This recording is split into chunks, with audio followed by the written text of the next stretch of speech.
Revenge with Anjo. It began on an ordinary Thursday morning, the kind that made Brighton feel half asleep. The sea hummed faintly outside the open window, and the kettle whistled like it had something urgent to say.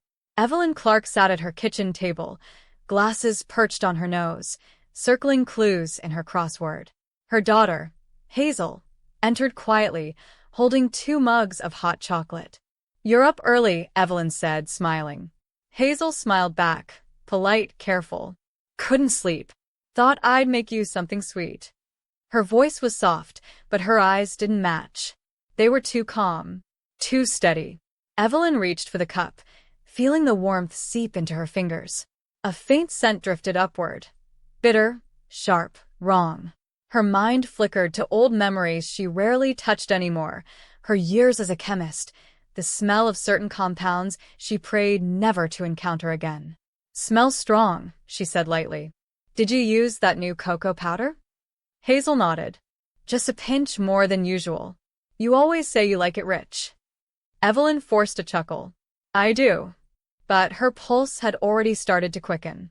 She lifted the mug, pretending to sip, and smiled faintly. "Perfect," she lied. Hazel leaned against the counter, watching, too closely. The silence between them was heavy, shaped like waiting. Evelyn set the mug down. "Maybe a little sugar," she said casually, standing. Behind her, the sound of water running in the sink masked the faint scrape of porcelain as she switched mugs. Hazel's husband, Daniel, walked in at that moment, stretching, oblivious. "Morning, ladies," he said, kissing Hazel's temple. Evelyn's hand trembled. "Morning, love," she replied, voice steady only by habit. Daniel sat, took a long sip, and sighed. "You always make it perfect, Hazel." Hazel smiled, but Evelyn noticed how the corners of her mouth barely moved. Her daughter's gaze lingered on Daniel as if studying an equation she'd already solved. "You spoil him," Evelyn teased. "He's lucky to have you." Hazel shrugged. "Luck has nothing to do with it." Her tone was light, but something underneath made Evelyn's stomach tighten. A few minutes later, Daniel coughed once, twice, then hard enough to knock over his mug. Hazel froze. Evelyn jumped up, her mind racing through every smell, every possibility. Cyanide. The word echoed in her head like thunder. She dropped to her knees. "Daniel, stay with me," she shouted. Hazel knelt too, voice breaking. "Oh my God, what's happening?" But even through the panic, Evelyn noticed no tears. Only precision. The ambulance sirens screamed down the quiet street minutes later. Neighbors gathered at their fences as paramedics burst through the door. Hazel clung to her mother's arm, trembling. "Mom, he's dying. Help him." Evelyn's throat felt tight, her heartbeat loud in her ears. "They're doing their best," she said, but her mind was already running its own investigation. The smell, the calmness, the way Hazel had watched him drink. She wanted to dismiss it as fear, as coincidence. But instinct sharpened by decades in laboratory safety whispered otherwise. As Daniel was lifted into the ambulance, Evelyn caught Hazel's expression, not shock, not grief. It was calculation, like someone running numbers in her head. Evelyn followed the flashing lights through the drizzle, her hands gripping the steering wheel so tightly her knuckles whitened. At the hospital, the sterile brightness made everything unreal. Machines beeped. Doors hissed open and shut. Evelyn sat in the waiting area, a cup of untouched tea cooling in her hand. Hazel sat beside her, staring blankly at the floor. A doctor approached. "Mrs. Clarke?" Hazel stood quickly. "That's me." "Your husband is stable but critical," the doctor said. "We found traces of cyanide in his system." The world seemed to tilt. Hazel gasped. "Cyanide? How? Who would do that?" The doctor frowned. "We're not certain. Did he eat or drink anything unusual?" Evelyn spoke quietly, choosing every word. "He had hot chocolate. My daughter made it." Hazel turned sharply, her face flashing anger before softening into shock. "Mom." "Why would you say that?" Evelyn looked at her, calm but cold. "Because it's true." The doctor's pen froze midair. "We'll need to test what's left of the drink," he said. Hazel nodded too quickly. Of course. I'll bring it in myself. Evelyn's eyes didn't move from her daughter's face. I'll take it, she said softly. The words came out even, professional, the voice she once used in board meetings when something didn't add up. Hazel hesitated, just for a second. Then she smiled, that perfect practice smile she'd worn since childhood. If you insist, Mum. When the doctor left, silence fell again. The only sound was the rain against the window. Hazel folded her arms. You think I'd hurt him, don't you? Evelyn looked down at her trembling hands. I think something's wrong, Hazel. And I need to know what it is. Hazel's lips twitched. You always did love your little investigations. That night, Evelyn drove home alone, headlights cutting through mist. The cup still sat in a sealed evidence bag on the passenger seat beside her, heavy with unspoken truth. The rain blurred the streetlights, turning the world into streaks of gold and gray. She tried to remember the last time Hazel had hugged her, without stiffness. Years ago, maybe. Back when laughter filled their house, and trust came easily. At a red light, Evelyn's reflection stared back from the windshield, tired eyes, streaks of gray in her hair. A woman who had spent her life solving problems that weren't meant to be hers. How did we get here? She whispered. The light turned green. She drove on, but the question lingered like smoke. When Evelyn arrived home, the house felt too still. She set her umbrella by the door and went straight to the kitchen. The mug Hazel had used earlier sat in the sink, perfectly clean. Too clean. Evelyn's old instincts, the ones she thought she'd left behind in her chemistry days, stirred awake. She pulled open drawers, lifted tins, checked containers. Nothing out of place. Then her eyes fell on the pantry. She stepped closer, heart quickening. Behind a jar of sugar sat a small glass container without a label, half filled with a pale, crystalline powder. She opened it slowly. The scent hit her like memory, bitter almonds. Her breath caught. She sealed it quickly and whispered, Oh, Hazel, what have you done? The front door creaked open. Hazel's voice echoed down the hall. Mum, are you here? Evelyn's pulse spiked. She tucked the jar behind her back just as Hazel entered the kitchen, rain in her hair, eyes sharp despite the soft tone she wore. I couldn't sleep, Hazel said. I thought maybe you'd want company. Evelyn forced a nod, setting the jar into her handbag without looking down. I was just making tea. Hazel smiled faintly. You never could sleep when you were worried. The two women stood across the counter, one searching for the truth, the other hiding it behind gentleness. Hazel leaned closer. You're not still thinking I did something, are you? Evelyn met her gaze. I'm thinking you've changed. Hazel tilted her head. Or maybe you just never knew me. That night, Evelyn lay awake in the guest room Hazel insisted she use. Moonlight painted silver bars across the floor. Every creak of the house felt like breath held too long. She stared at the ceiling, memories flickering. Hazel as a child, bright and obedient, the little girl who never raised her voice. The one who buried the family cat with tears that looked rehearsed. The one who once locked a neighbor's dog in the shed by accident. All the warnings she had dismissed came back in fragments, rearranging into something undeniable. Around 3 a.m., she rose quietly, dressed, and slipped into the hall. She needed proof, not suspicion, not fear. Proof. The kind that would stand in front of any jury, even the one made of her own heart.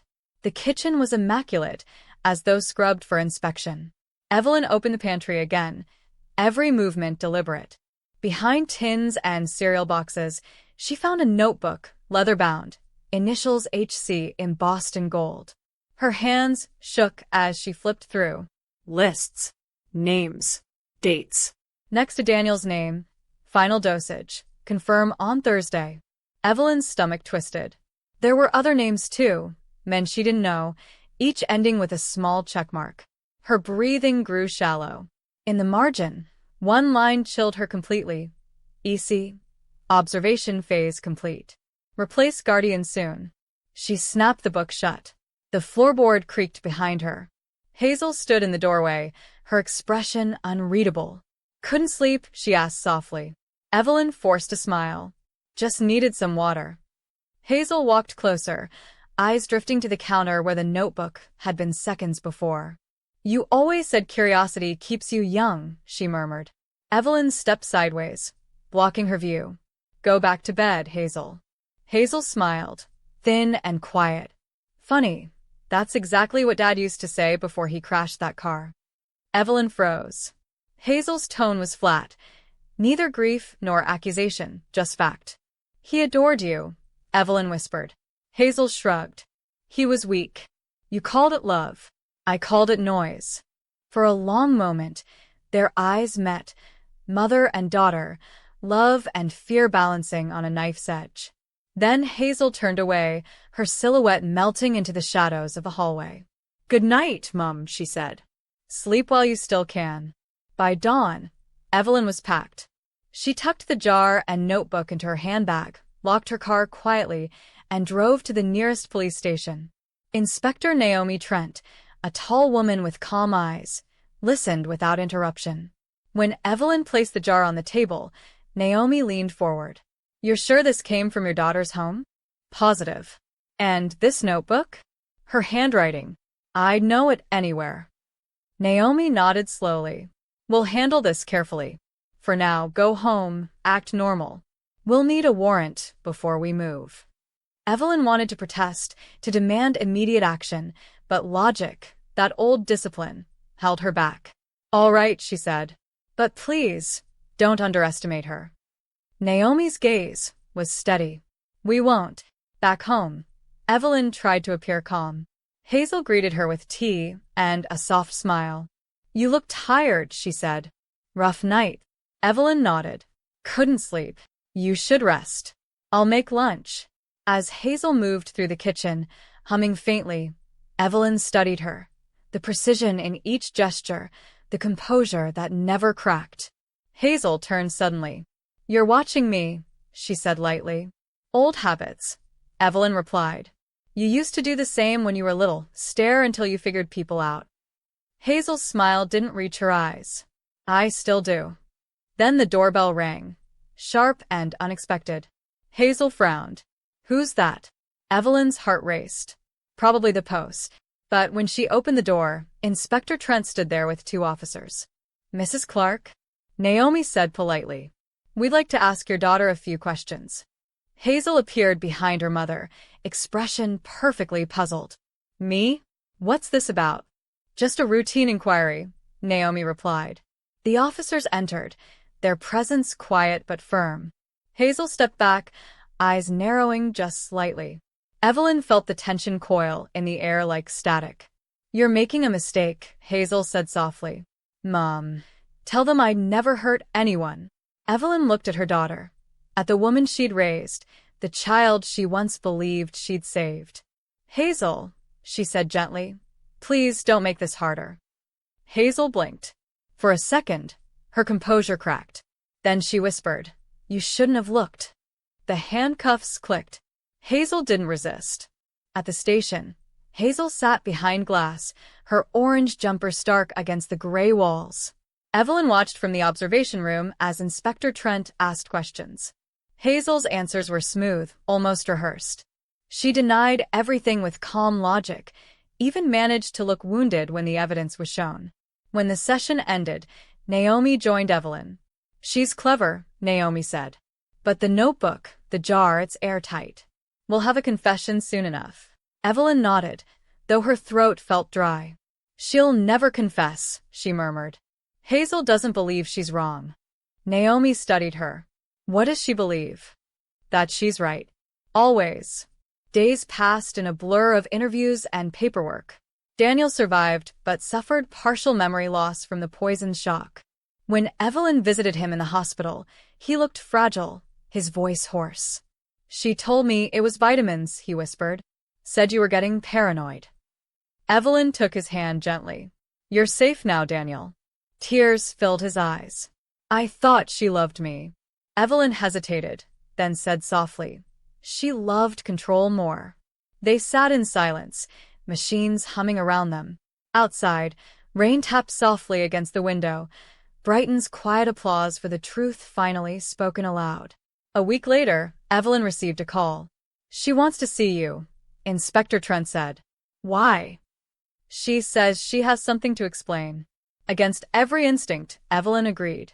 She arrived at the detention center under gray skies. Hazel was already waiting, seated at a metal table, her wrists free but watched by guards. "Mum," she said softly, her voice tender as silk. "Thank you for coming." Evelyn sat opposite. "Say what you need to say." Hazel smiled. "You think I'm a monster?" Evelyn didn't answer. Hazel leaned forward. "I only wanted peace. Daniel was going to expose things you couldn't understand. You of all people should appreciate control. It's just chemistry, Mum. Cause and effect." Evelyn's hands trembled slightly. "You killed for balance?" Hazel's smile deepened. "I killed for precision." Evelyn swallowed hard. "And me? Was I next on your list?" Hazel's eyes glinted. "You were always the endgame. The perfect test. Can love survive truth?" Evelyn's breath caught. "You're not well, Hazel." "Don't patronize me," Hazel said sharply. "You made me. Every rule, every praise, every be perfect. I learned to play by your system." Evelyn rose slowly. "Then I'm sorry." "For what?" Hazel asked. "For mistaking performance for love." Evelyn turned and walked away, her footsteps echoing. Behind her, Hazel's voice floated through the room. Calm, eerie. "You'll regret this, Mum. You always regret your calculations too late." The trial began 3 months later. Reporters filled the courtroom, headlines buzzing across every channel. The Brighton poison case. Daughter accused of attempted murder. Evelyn sat in the front row, her posture straight, expression unreadable. Hazel entered, escorted by guards, immaculate as ever. She even smiled at the cameras. The prosecution displayed the jar, the notebook, and digital messages between Hazel and an unknown recipient discussing delivery systems. The defense argued psychological distress, claiming childhood trauma. Evelyn listened, hands folded, eyes fixed forward. When her name was called, she rose. The oath trembled slightly on her lips. Then she spoke. "I'm here as her mother, but also as the woman who refused to see what was in front of her." Her testimony was clear, deliberate. She described the smell, the mug switch, the years of denial disguised as love. Hazel stared at her, unblinking. When Evelyn finished, Hazel's lawyer whispered something, but she didn't respond. Instead, she smiled faintly, as if watching a play she'd already memorized. The prosecutor ended simply. "The truth isn't cruel. It's necessary." When the verdict came, guilty on all charges, Hazel didn't flinch. She only turned to her mother and mouthed, "You can't erase me." Evelyn met her gaze for a final time, her voice steady. "I don't need to. You erased yourself." The months that followed were quiet.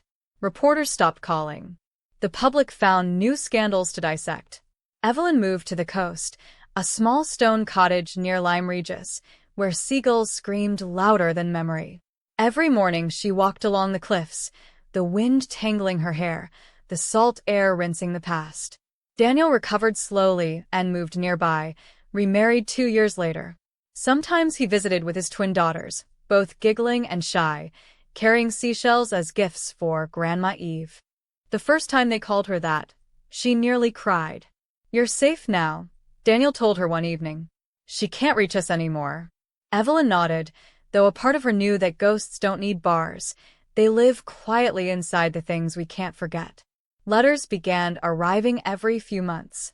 Hazel's handwriting, perfect, deliberate, identical to her lab notes. The first one read, "You were right about the chemistry, Mum.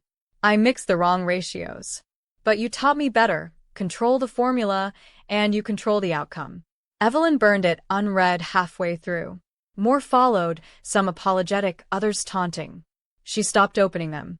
Instead, she started something new, the Clarke Foundation, an organization that trained foster and adoptive parents to recognize psychological manipulation early, to love wisely, not blindly. "You can't fix darkness," she often told her volunteers. but you can stop mistaking it for depth. 5 years passed. The newspapers stopped mentioning Hazel entirely. Evelyn's days became simple: gardening, mentoring young chemists, baking lemon cake for neighbors. Yet some nights, when the sea grew restless and wind howled through the chimney, she'd wake suddenly, convinced she smelled bitter almonds again. It always faded, just her mind reminding her of the cost of trust. One evening, she received a call from Inspector Trent. "Hazel's being transferred," Naomi said. "Higher security. She's different now." Evelyn hesitated. "Different how?" Calm. Too calm. "She still writes about you." Evelyn looked toward the window, where the moon glowed over the dark sea. "Let her write," she said softly. "That's all she has left." The next morning, Evelyn drove to the old pier. She carried a small tin box filled with the letters she'd kept, unopened, but not destroyed. Standing at the edge, she opened the lid. Wind tugged at her hair as she tipped the papers into the air. The sea swallowed them one by one, ink bleeding into the waves. "Goodbye, Hazel," she whispered. "You were loved. But love doesn't mean permission." When she turned to leave, she didn't cry. The tide had already taken enough from her. In spring, Evelyn gave a talk at a parenting conference in London. Her topic: When Love Blinds, Recognizing Hidden Harm. The hall was full. She spoke calmly, her voice carrying the authority of someone who had lived both sides of the truth. "We teach children empathy," she said, "but we rarely teach parents discernment." After the session, a young woman approached her in tears. "My foster daughter lies constantly," she said. "I thought I was failing." Evelyn smiled gently. "Maybe you're not failing. Maybe you're finally seeing." The woman hugged her tightly. It was the kind of embrace Evelyn used to dream her daughter would give. That night in her hotel room, Evelyn stood by the window watching the rain on the glass. The city below glowed gold and blue. For the first time in years, she didn't feel hunted by memory. She thought of Hazel, somewhere behind cold walls, and wondered if remorse ever found her. Then she realized it didn't matter. Closure wasn't about her daughter's guilt or forgiveness. It was about the silence that came after the storm, the breath you could finally take without shaking. Months later, a letter arrived from the prison warden. Hazel had been transferred again, this time to a psychiatric wing after an incident involving another inmate. Evelyn read the report twice, her heart heavy but steady. There were no apologies in the pages, only patterns, meticulous planning, manipulation, rehearsed remorse.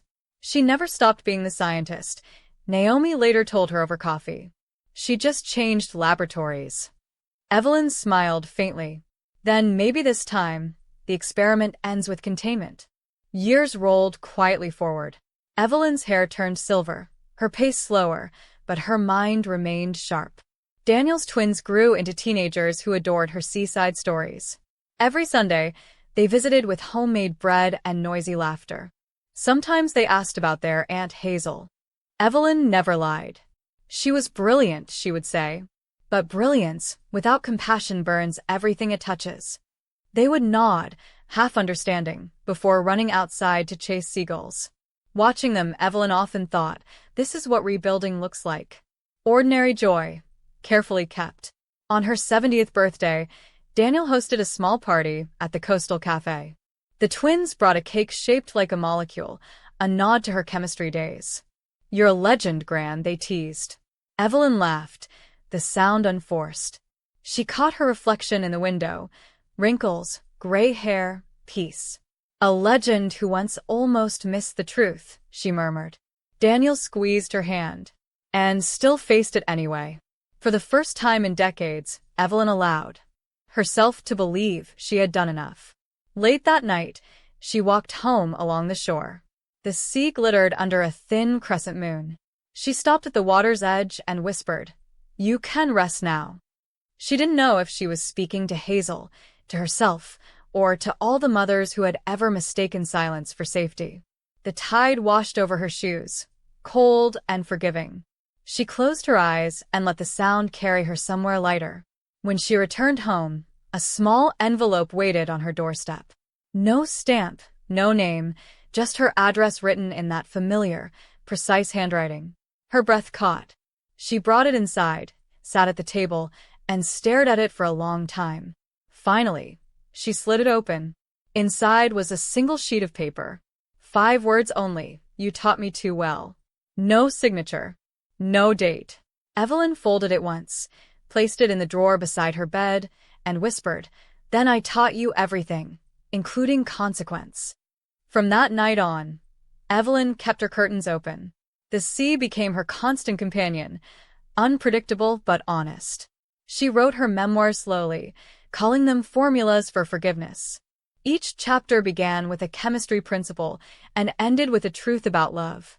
The final line read, "Even perfect equations fail when one variable lies."